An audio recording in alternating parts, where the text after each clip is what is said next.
and good morning. It's 8 a.m. here in New Delhi and you're watching Beyond Breakfast. I'm Charu Shankar. And I'm Sejal Pandey. We are missing Satyashri Gandham today. She's going to be back next week. But in the meantime, Beyond Breakfast has a wonderful lineup of stories. Here's the heads up this morning.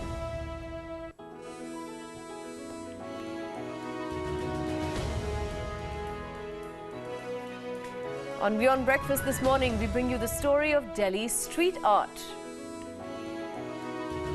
In our world segment, we will talk about a special cake from France.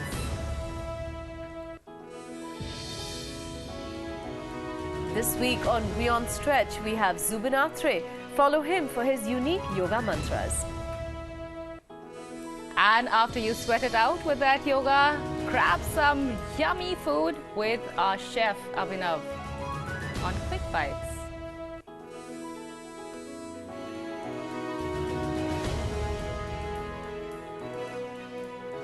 All right, well, in Delhi today, the buzz is, of course, about the Jaipur Literary Festival, which is starting today. And, you know, they have a huge lineup all weekend long. There's going to be some really good stuff happening out there in Jaipur. But also, the India Art Festival is starting at Tyagaraja Stadium here in New Delhi today.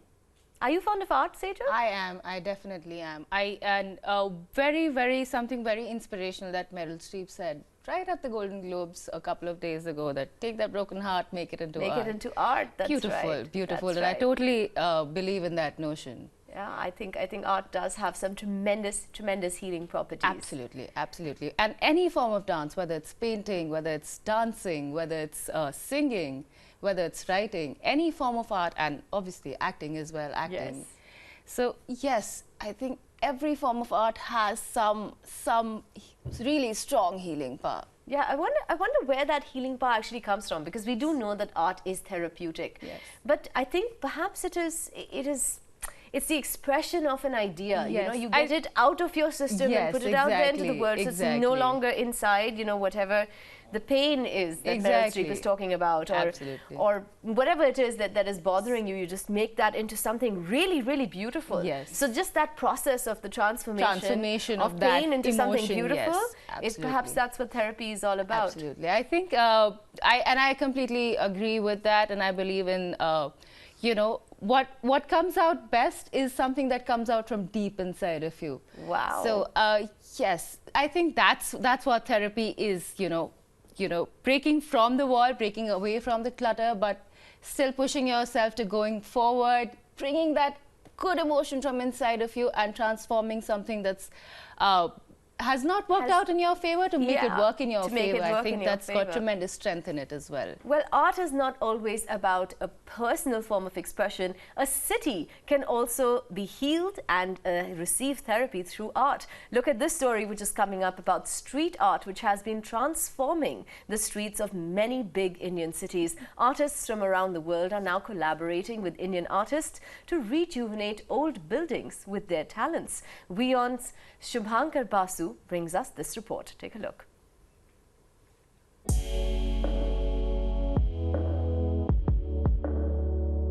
Street art on old walls like these along Delhi's Lodi Road are transforming public places in major cities of India. So the world is their studio, and the cities are the studios, and not just like a one locked space where, you know, nobody gets to see it, while you're creating something which is out there in public space. In a city, when there is an art exhibition or something, if you go to the exhibition, you will find 80% of the crowd is kind of familiar.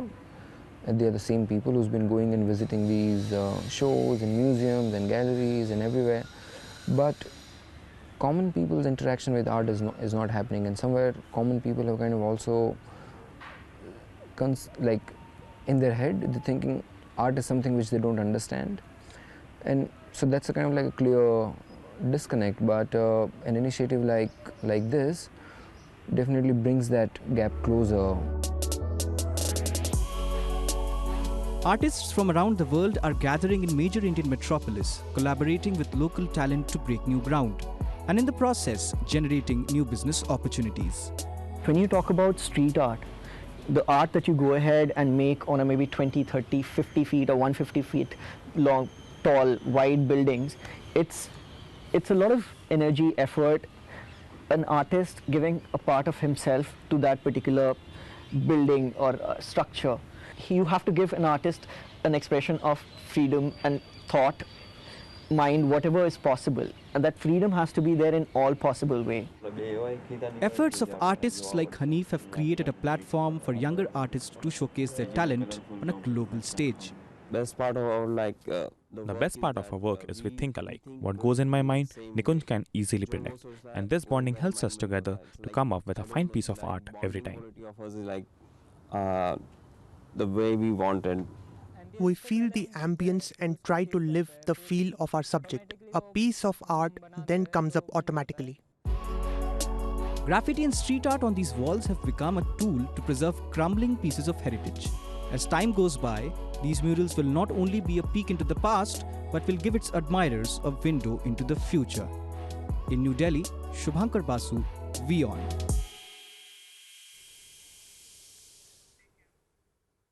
Wow, what a transformation that is. I mean, the whole face of that building, and it literally has a new face now. Yes. Literally. Yes, it's beautiful, Charu. I shot one of my Tech It Out episodes over there. And we went through the entire area. We shot in different backgrounds. It's just so beautiful how that place looks, because the buildings that are not restored, that are not painted, have not even been touched up by paint. That's true. They look dilapidated. They have algae all over it. But Yes. some of these buildings that have been painted. Yeah, they're amazing. Well, Sejal, you know, I have this to show you right now. So these are paintings that have been given to me by my producer this morning. Aren't they beautiful? I mean, here, this is a painting by a Nepalese artist, and he's used a single ink brush to paint these temples and stupas, and he's actually selling them here in New Delhi to raise awareness and to talk about social issues. That's beautiful. So it's really, really incredible. The artist's name is Rohan Patankar. We, of course, are celebrating art over here on WION Breakfast this morning because the India Art Festival is on, and, of course, the Jaipur Literary Festival is in our neighborhood, isn't it? Talking about art, music again is a form of art. And That's right. That's right. Music, us. well, music is also one of the most amazing forms of art. And here's a story from Afghanistan where in the face of death, threats and accusations, they are dishonoring their families by daring to perform. We are, of course, talking about the women of Afghanistan's first all-female orchestra. They're now charting a new destiny from themselves through music. Take a look. They've done it the hard way. Zora is Afghanistan's only all-female orchestra. Led by conductor Najina Palvak, these young women, many from the poorest families, have overcome death threats and discrimination in this deeply conservative country to play together. Without my father and my mother, like my other family member, they're also like this. They didn't let me to come in the music school. My uncles make a lot of problem for me. Like my grandmother said to my father that if you let Nigin to go to music school, so after that you are not my son anymore. Afghanistan has been plagued by decades of conflict. The head of the nation's music institute, Ahmed Samast, has first-hand experience. He was injured in a deadly Taliban attack in 2014. Afghanistan is closely associated outside Afghanistan with Kalashnikov, Bukra, violence against women, suicide bombing. But it's not all about Afghanistan. And it's not, every Afghan is not a member of the Taliban movement, or every member of the Afghan society is not violating the human rights of the women of Afghanistan. The 35-strong ensemble plays traditional Afghan as well as Western classical music. Violinist Zarifa Adiba wants to be at the forefront of change in her country. I'm so happy that the generation, my generation, they are trying to get education, they are trying to do something better for our country. So that's why I think we are going to change, but it's hard. It will take a generation to change it. A European tour, including a performance at the World Economic Forum in Davos, is this year's highlight, with Zora's members hoping they can help alter attitudes both abroad and at home.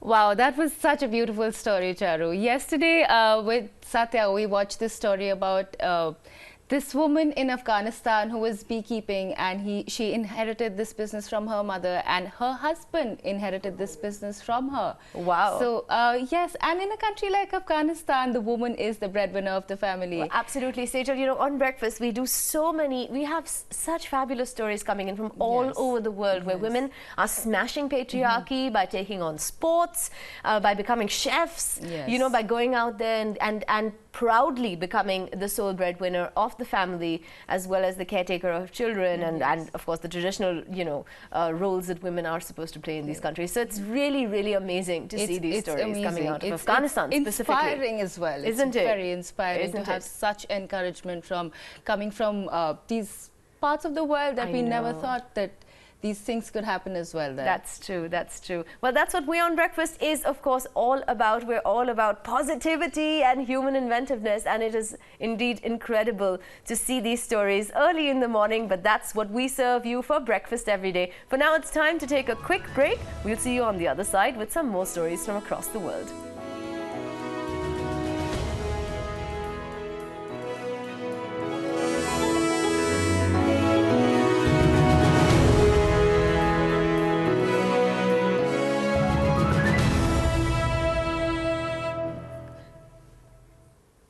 Welcome back. You're watching We on Breakfast with me, Sejal Pandey, and the lovely Charu Shankar. Now, today we have cake for breakfast for you guys. The story comes from across the world, from France. All over France this month, millions and millions of cake lovers will excitedly bite into a flaky pastry cake, hoping to come upon a tiny toy or trinket. How exciting is that? I know. With more than 30 million cakes, these cakes are expected to be devoured in January. The post-Christmas tradition shows no signs of flagging. Take a look at this story. Sugar and butter, almonds and rum. Just some of the ingredients in one of France's most celebrated traditions, the Galette des Rois. After the Christmas holidays, people come together around a galette. And all over France, that's really a tradition. In Paris, they're almond cakes. In the south, they're made of brioche and candied fruit. There's all types of galettes. 30 million of the flaky almond-based cakes will be eaten in France in January to celebrate the Epiphany, usually with a bottle of cider. And those tucking in are hoping to find a prize hidden inside.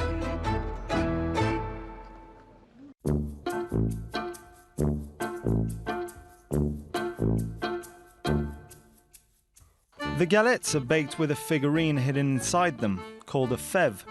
And for two sisters in France's Vosges region, the ceramic miniatures are a work of art. From the creation of the clay to the enamelling and the whole cooking process, there's around 20 different steps in the fève production. It's a laborious task, especially as the pair create 40 to 50,000 charms every year. Many of the figurines have become collectibles over the years, but now they're increasingly made with plastic. Mass production and all that, that's not for us. Massive quantities and the techniques that are required, that's something that moves too fast for us.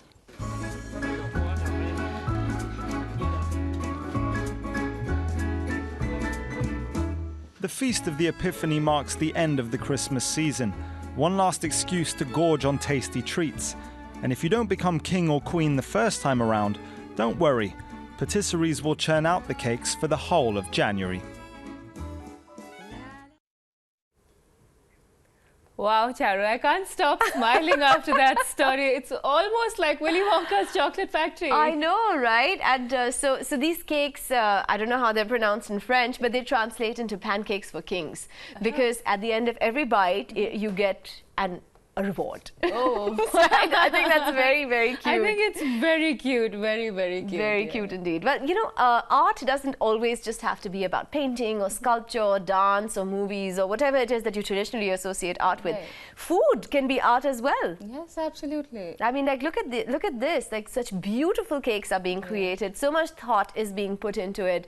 You know, with every bite, it's rewarding. I mean, it's really quite a lovely tradition. Anything that someone does from the inside puts all of, you know, themselves into creating something is art, whether it's food, whether it's dance, whether it's singing, whether it's writing, whether it's poetry, anything. Yeah, absolutely. Well, we are, of course, celebrating art here on WION Breakfast this morning. Jaipur Literary Festival is on these days. They are in the neighboring state of Rajasthan in Jaipur, and most of Delhi is heading in that direction, isn't it? All my friends are there. Yeah, unfortunately, mine too. we are. We'll try and make a trip over the weekend. Definitely, Jaipur is literally a hop and skip away. Wow, look at that.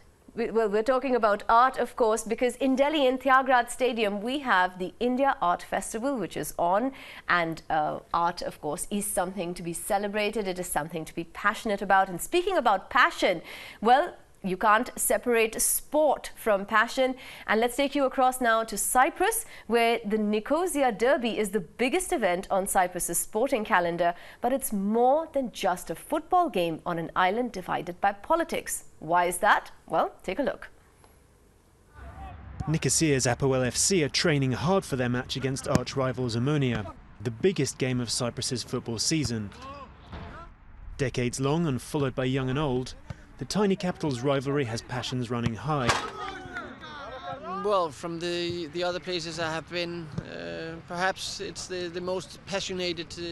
Where for them it's the life that's going into these games, the passion that they have for the clubs. Founded in 1948 after a split between right and left-wing members of Apoel, Omonia's fortunes have waned and they haven't won a league title since 2010.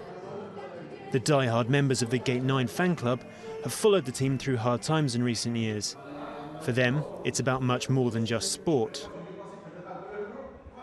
Ο λόγος που αγαπούμε την Ομόνοια δεν είναι απλά ποδοσφαιρικός. Είναι η ομάδα μας αγαπούμε την και ο ποδοσφαιρικός λόγος. The reason we love Omonia is not just football. Even now, though Omonia aren't doing well and they don't bring in any titles, we still love Omonia. It's something we inherited from our fathers and something we have to pass on to our kids. And we won't give it to them with the logic that it's just a football club that wears green shirts and that you have to support. The bitterness of this competition lies in the island's complex politics, at the very root of the team's rivalry, according to this sociologist.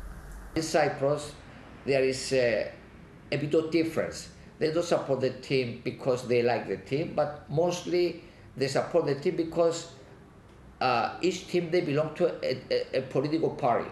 So we have the left and the right supporters of the team. I would say that Omonia fans, most of them, they belong to the left side, and the Apoel fans, they belong to the right side. Apoel won the latest derby in a 4-1 victory that saw Omonia down to 10 men early on. But with the rivalry fiercer than ever, the teams are already eyeing their next meet. Right, well, what a lovely story coming in there from Cyprus, and all of those boys seemed totally passionate about the sport that they were playing. Absolutely. Now, Sejal and I were talking in the break, and we both realized that neither of us were sports people, but we were the athletes of the gods, because that's what dancers are supposed to be, Yes. right? And both of us practiced dance for quite a while. Yes, and in fact, we even met once at a Yes, competition back in college years ago. My yes. goodness. Yeah, that's wonderful. So what is it about? So what do you think about this line? Dancers are the athletes of the gods. Dancers are the athletes of gods is something that, again, since we were dancers, we've believed in, and I've also believed in that. It's almost like, you know, this tremendous amount of inspiration coming to you that you want to express in a certain way, that translates in a certain way and is absorbed in a certain way by by someone else, you know. So there is this entire set of emotions that's happening. There's this story, there's this message that's within a few minutes that's conveyed to people, and people can feel what you're feeling, you know. Yeah. So I think as long as you can communicate certain amount of emotions or spread across a message through any form of art, and especially dancing, I think you are being messengers of God, because you are, you know, sharing emotions, you're spreading emotions, you're translating a lot of inspiration out into the world. Yeah, absolutely. But you know, when I was a dancer, a lot of people used to be like, wow, it must be such a fun job. And I was like, it's a lot of hard work. Because do you remember the number of hours we put in just exercising and to make sure, and those bruises Yes. and sore muscles. My God, I can't remember a single morning where I woke up and said, wow, what a lovely morning. I used to always wake up with aches and pains in some part of my body or the other. So to achieve that, which we're seeing behind on our screen right now, I mean, tremendous work goes into that. I mean, these are of course, you know, prima ballerinas, and ballet workouts are years of extreme. points and flexes. Yes, it is really an extreme form of a physical exercise. So yes, they are extremely athletic. You know, to be able to go through a performance for 2.5 hours on a stage where you're not just physically sort of jumping, prancing around, lifting people, being lifted, you know, dancing at full speed. Like, I mean, some of this, you know, the kind of speed you could achieve while you're spinning and doing those pirouettes is tremendous. It's tremendous. So just the amount of physical energy that goes into that, and the amount of hours. Now, I had a teacher once who told me that it takes you 200 hours in a studio to be able to do that 1 hour on a stage. Yes, absolutely. And that is the kind of, you know, religious sort of sacred workout space that you have to do. Our workouts used to be, our practice sessions back in college used to be 3-hour workouts, 20 minutes dancing. Of dancing, yes. And we were like, why can't it be the reverse? But yes, as we progressed with our rigorous workouts, we realized how important those 3 hours of workouts were, because all of those 3 hours of workouts translated into those just 5-10 minutes on stage. Yes, well, there you go. Of course, last week we had Monsoon Berry, who showcased some wonderful dance workouts for us. This week we have something different for you on WION Stretch, but we have to slip into a very quick break. Stay tuned with us on WION Breakfast, because we're coming back with newspapers, fitness, food, and much, much more.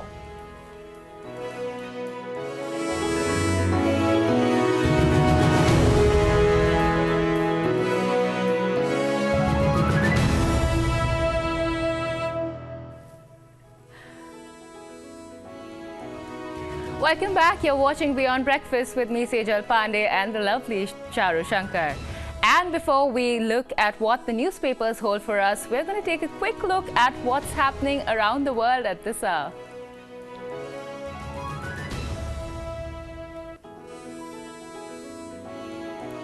President Obama addressed his final press conference as the President of the United States. In his last parting words, he says the United States is the strongest country.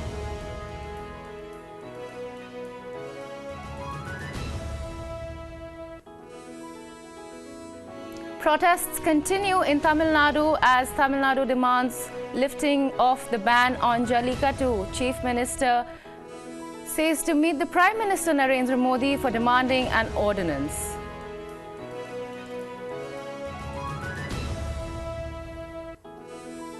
Parliamentary Standing Committee on Finance questions Reserve Bank of India Governor Urjit Patel for nearly 2 hours on the issue of demonetization of 500 and 1,000 rupee banknotes.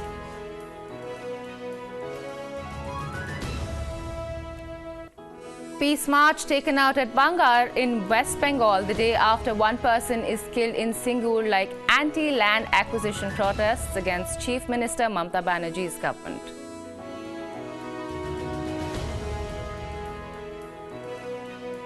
And our planet, the Earth, breaks the heat record for the 3rd year in a row. According to the scientists, 2016 was the hottest year in modern times.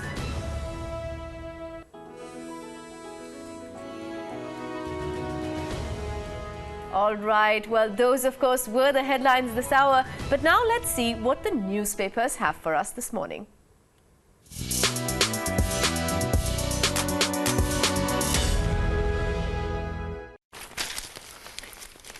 All right, Sejal. Well, you know, we've been talking so much about art, and you know, many people, I don't know, many people seem to think that art is all about fun and color and la-ti-da, and you know, you spend your entire life, you know, being this amazing, wonderful person who's just exuding therapy, and nothing could be further from the truth, right? Artists are extremely conflicted and extremely territorial when it comes to their art.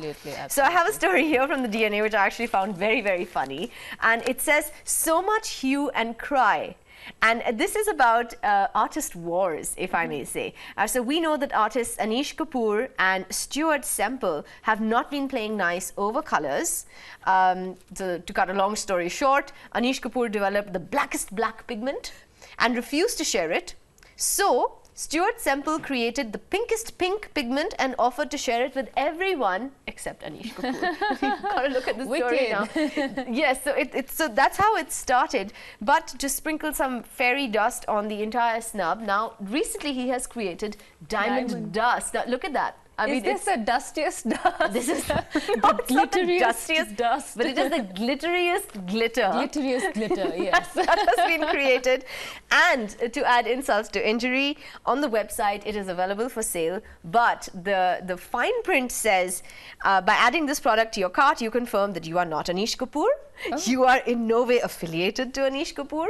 You are not purchasing this item on behalf of Anish Kapoor or an associate of Anish Kapoor.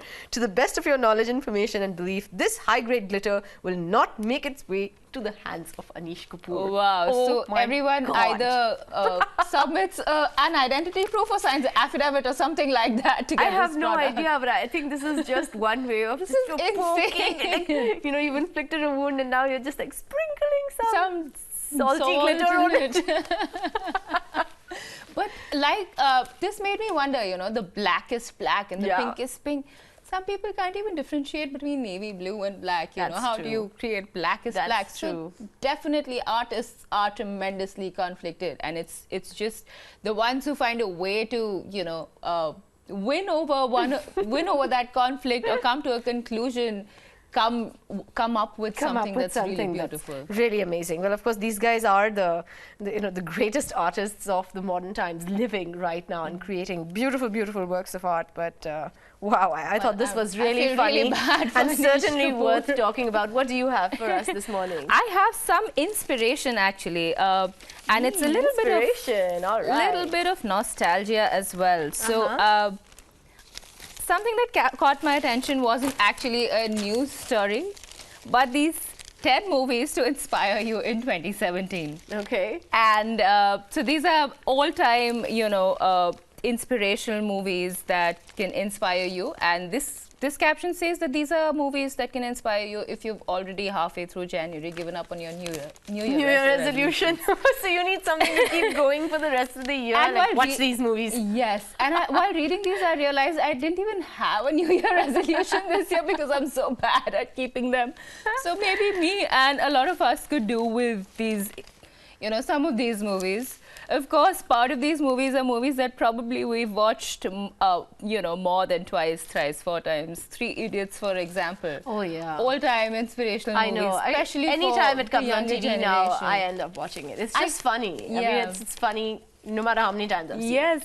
I remember when this movie came out, I watched this movie 3 times in a row. And really? Yes, I watched it 3 times. And all the 3 times in a movie theater. Not even at home.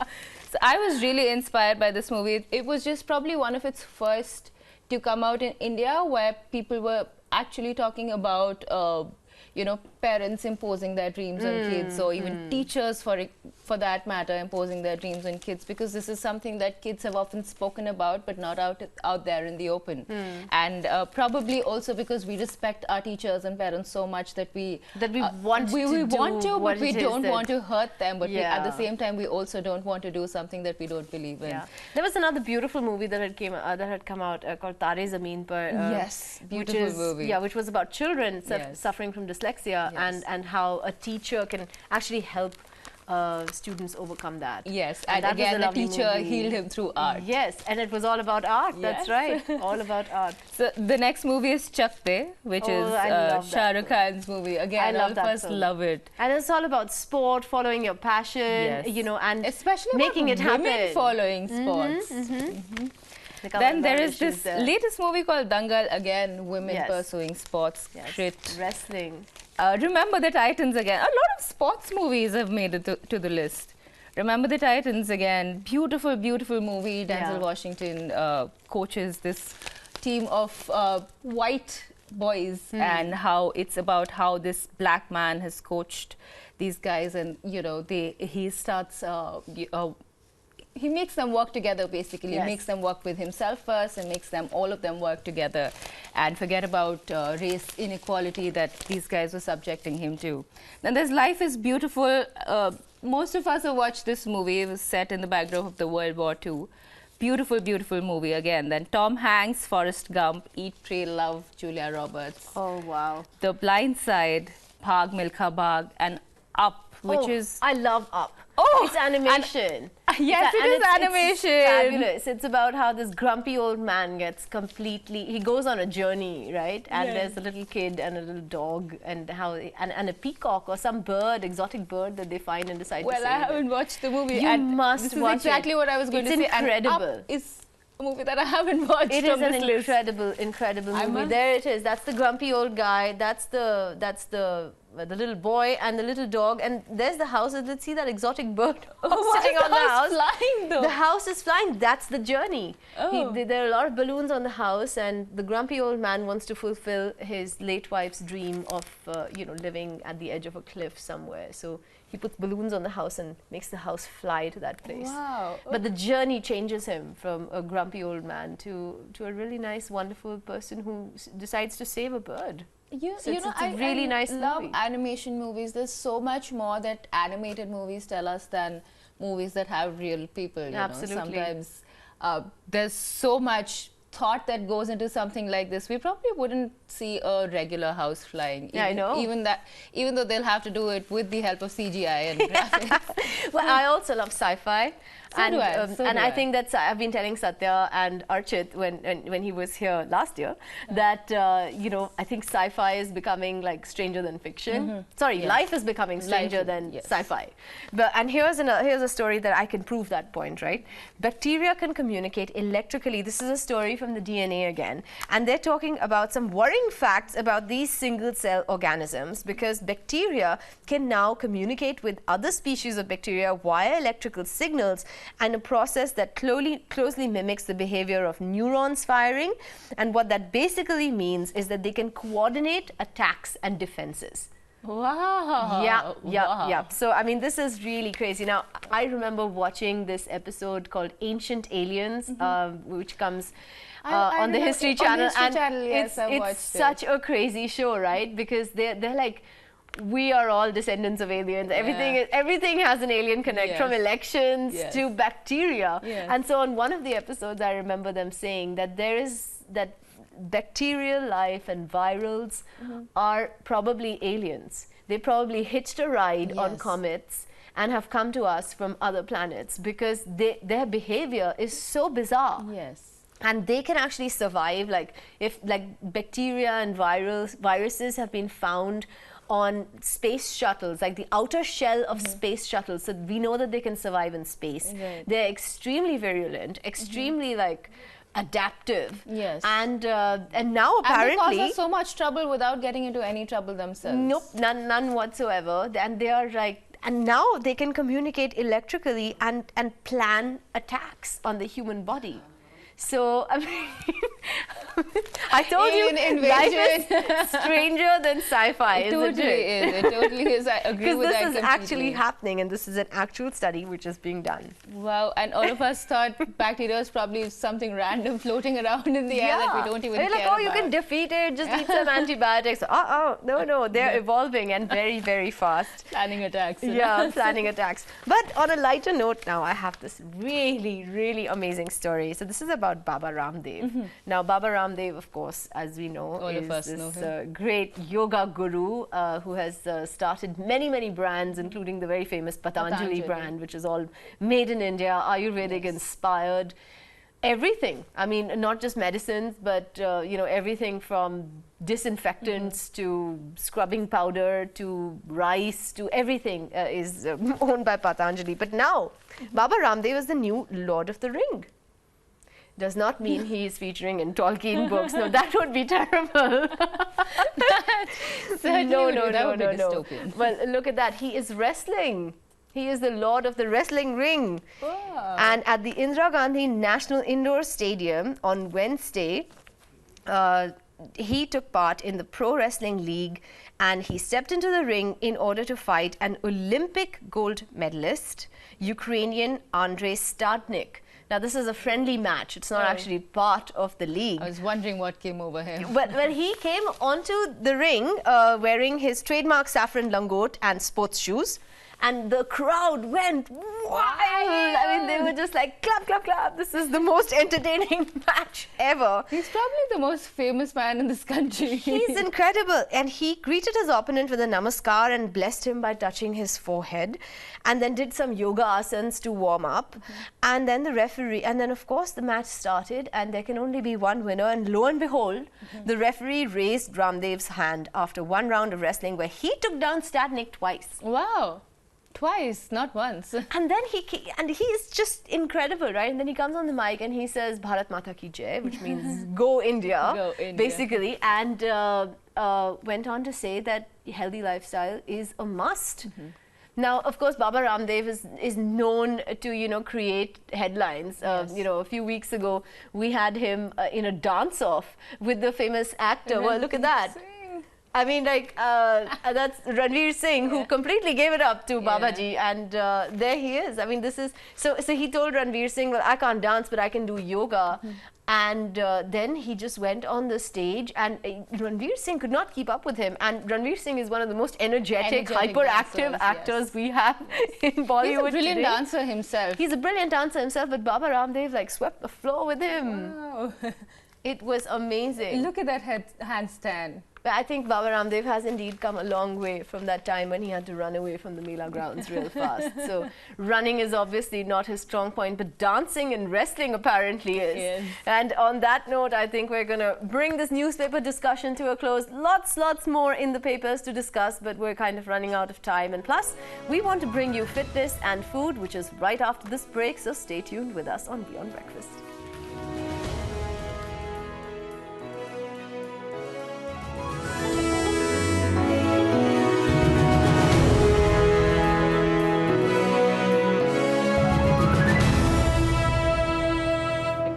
About this all the time.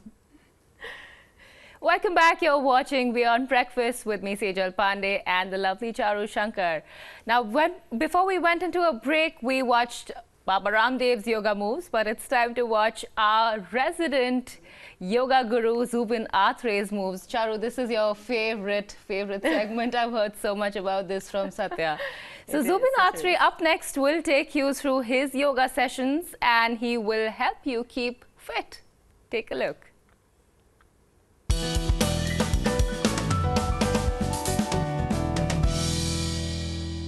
Ohayo gozaimasu. This is Zubin from Atre Yoga Studio, and today I'm here with a beautiful set of asanas, and they are going to challenge you when it comes to balance. They are going to challenge you when it comes to strength. And the tip for today would be to keep breathing and keep your eyes focused at one point. I hope you will enjoy it. Grounding your feet right on the top of your mat, keeping your feet parallel to each other. Heels will be right under your hip girdles, and you'll be standing tall. Now from there, when you breathe out, you'll be just extending both your arms out in front and parallel to each other, and let yourself bend your knees in chair's position. Leave your shoulders further out and away from the ears, lessen the arch you have in your lower back, and continue to breathe in and out. From there, when you breathe in and out, you let yourself pay more attention on the exhalations, letting yourself breathe out completely in a way that you'll be letting your navel go in closer and closer towards the spine. From there, when you breathe in, you'll be sending both the arms up higher over the head. Now from there, when you breathe out, you'll be bringing both your arms at your shoulder level, expanding your chest open and wide. From there, as you breathe out, you'll be bringing both your arms out in front and parallel to each other. Now get the body weight towards your left foot. Now as you bring your body weight towards your left foot, you'll be extending your right leg out in front. Reach out with your toes as far as they can get and hold that position with stability and stillness. Take a long deep breath in, send the arms up over the head. At the same time, you'll be stepping with your right foot back. Sinking with your hips down in a way that you get your left thigh parallel to the floor. Continue breathing in and out. Continue pulling your chest bone away from the left knee. Use the strength of the left thigh to hold that position comfortably and still. Get the arms at your shoulder level, expand the chest, open and breathe. Make the most out of the inhalations there. Now slowly when you breathe out, you'll be bringing both your arms in front and parallel to each other. Holding that position, sinking further down with your hips, you'll be pulling your right arm back, pull it as back as you can. Continue breathing in and out. Keep the chest open and expanded.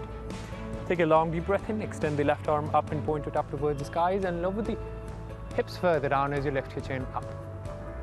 So from there, when you breathe out, you'll be bringing both your arms out in front and parallel to each other, fixing your fingers where they are in this space. Push into the floor with the help of the right foot and bring your right foot up on top of the left knee. Continue breathing in and out and sink with the hips further down, letting yourself stretch the right hip.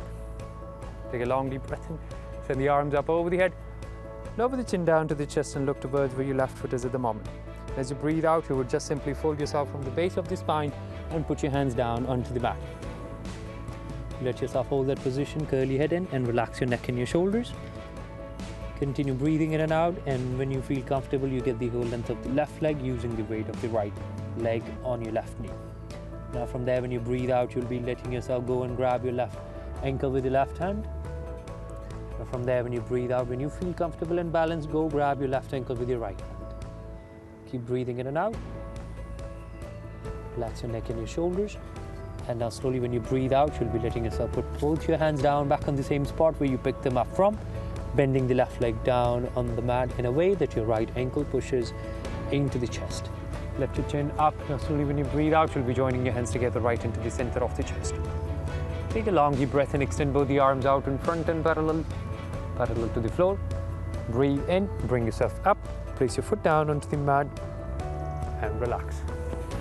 I hope you really enjoyed the series. I know it is challenging. I know it does take a lot of balance to hold that position. I know it does require a lot of strength, but trust me, with practice, we can get there. I hope to see you next time on the same place.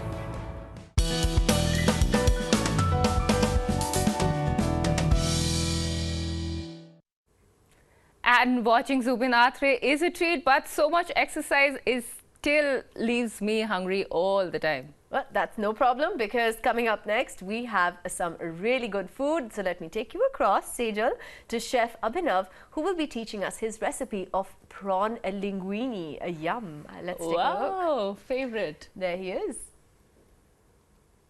Abhinav, and recipe for the day is our signature prawn linguine.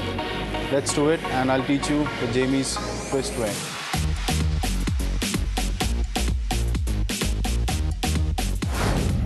We'll add some pomace oil. We'll add some prawns.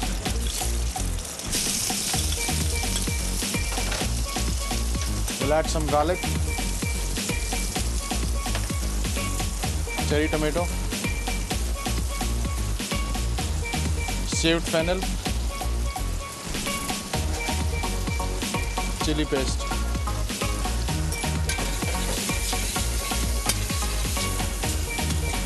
We'll add some rocket leaves, a little bit of salt. We'll add some fish stock to it, tinned tomatoes which has been cooked with basil leaves for just 20 minutes. Till the time your sauce gets ready, we'll cook some pasta.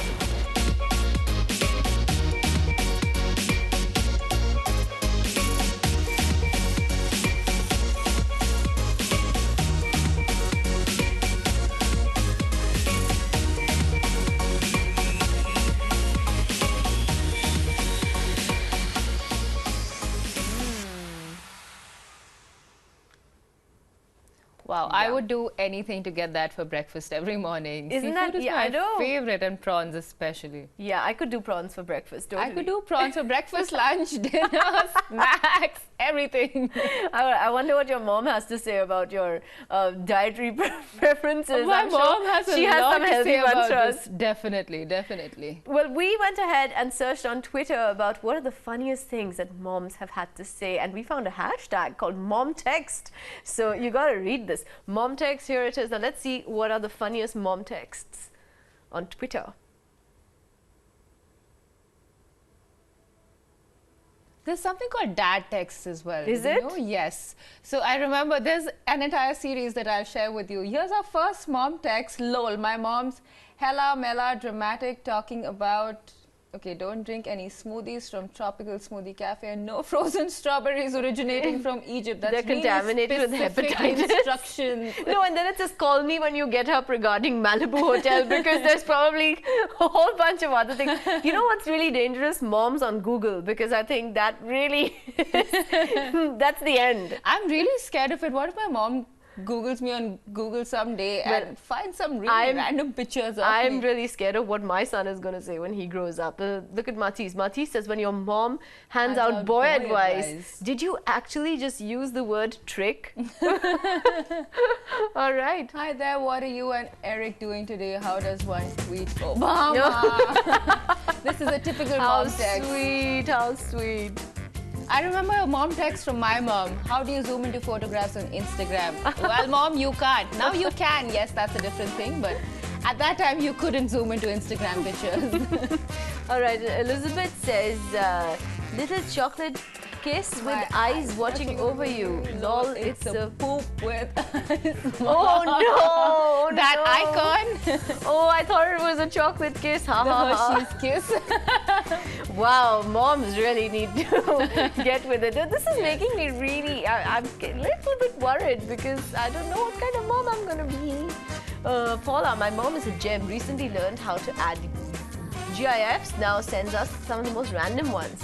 Oh, look, footage of Nice and Nick and Al as babies. Oh my goodness. Wow. Well, mom text, certainly a little scary, for me at least, being a new mom. I mean, I really often, I mean, right now, you know, my son is very small and I'm his whole world. Yes. I mean, you know, like I walk in and his room lights up and his eyes light up and it's amazing. But... and soon he'll grow up and discover other like, things. No, mom, stop it. And hashtag mom text in Twitter. That would be really scary.